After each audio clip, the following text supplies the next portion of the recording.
तुझे क्या मिल जाता, किसको क्या मिला है? विवाह उनके लिए है जिनके पास बुद्धि की प्रखरता नहीं। जैसे जिस छुरी में धार ना हो उसको पत्थर पर घिसना पड़ता धार देने के लिए, जिस बुद्धि में धार नहीं होती उसको विवाह के पत्थर पर घिस के धार देना पड़ता। मगर कई तो ऐसे बुद्धू हैं कि विवाहों में घिस घिस के भी उन पर धार नहीं आती। पत्थरों में धार आ जाती है घिसते घिसते, उनमें धार नहीं आती। डब्बू जी एक बस में यात्रा कर रहे थे।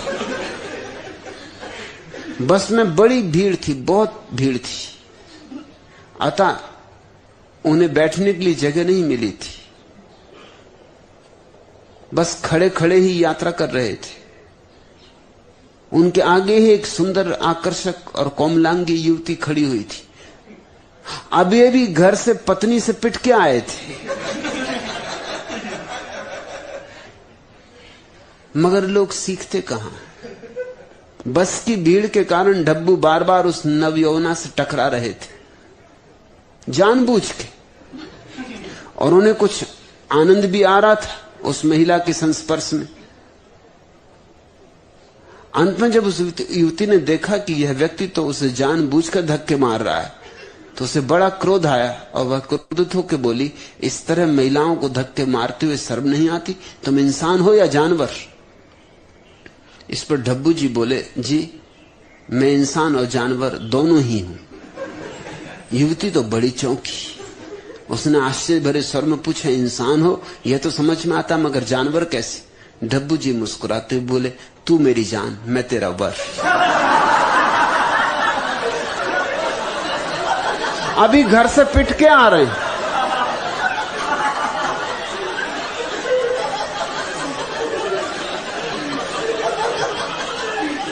लेकिन कुछ लोगों में बुद्धि आती ही नहीं।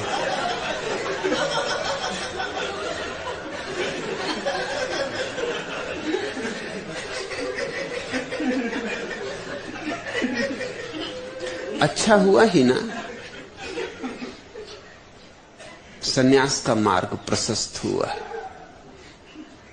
और ज्यादा देर मत कर सन्यास लेने में, अन्यथा पिताजी तेरे कोई दूसरा जानवर खोजेंगे।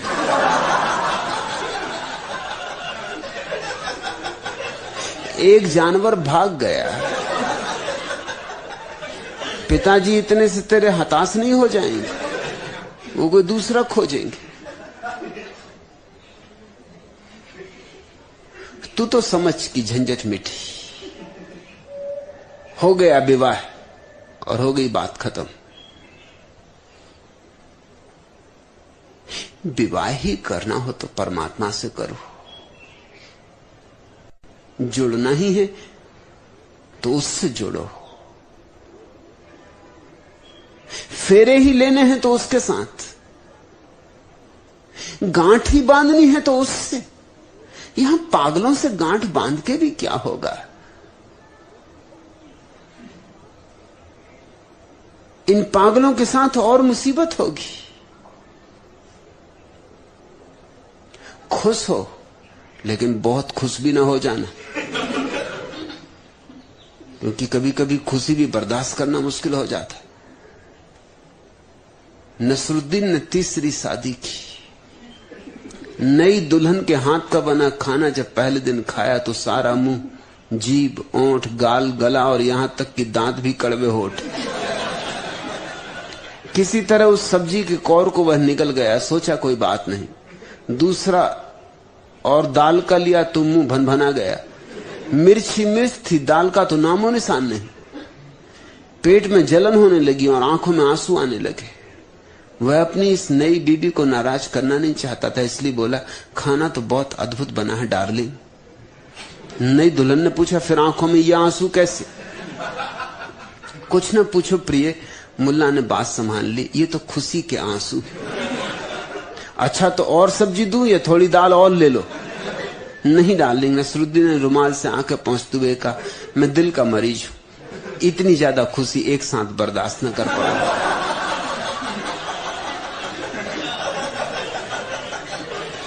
अच्छा हुआ ही ना, लोग आएंगे संवेदना प्रकट करने, हंसना, और तू उनसे संवेदना प्रकट करना कि दुखी हो तुम कि तुम्हारा जानवर न भागा।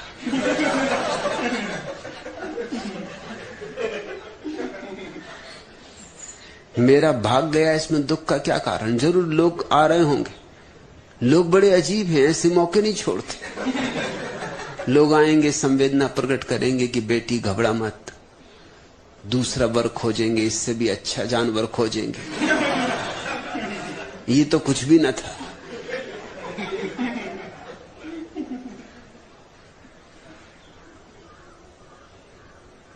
वो सोचेंगे कि बहुत बड़ी दुर्घटना घट गई तेरे ऊपर। तू हंसना और उनसे कहना कि कोई चिंता ना करे, मैं नहीं छूट पाती, शायद तेरे थोड़े लगाव थे उस युवक से, इसलिए तू छूट नहीं पाती उससे। वो युवक खुद ही भाग गया, उसका धन्यवाद कर। अपनी झगड़ालू बीबी से तंग आकर मुल्ला नसरुद्दीन ने एक दिन कहा, तुमसे विवाह करके मुसलमान होते हुए भी मुझे हिंदुओं के धर्म ग्रंथों में श्रद्धा उत्पन्न होने लगी। श्री रामचरितमानस में बाबा तुलसीदास ने सच ही कहा है, ढोर गंवार शूद्र पशु नारी ये सब ताड़न के अधिकारी।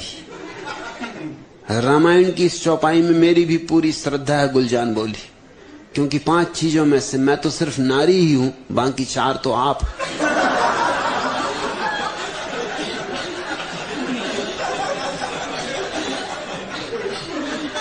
ही ना हंस और आनंदित हो, जान बची और लाखों पाए, लौट के बुद्धू घर को आए। वो ताजमहल और ताजमहल होटल की रंगीनियां और बाराती और मेहमान और फुलझड़ियां और फटाके, उन सब में तू भटक जाती। इतना हमें विवाह के लिए आयोजन क्यों करना पड़ता है? इतना शोर शराबा क्यों मचाना पड़ता है? वो जो विवाह की बेहूदगी है उसको छिपाने के लिए। वो जो विवाह ला रहा है कष्टों का एक लंबा सिलसिला, उसको भुलाने के लिए।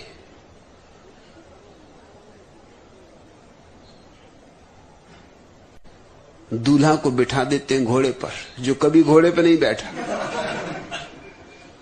उसको कहते हैं दूल्हा राजा। पहना देते हैं मोर मुकुट, कपड़े पहना देते हैं सम्राटों जैसे, फूल मालाओं से लाद देते। घोड़े पे बैठ के अकड़ के वो सोचता, आहा क्या जिंदगी शुरू हो रही।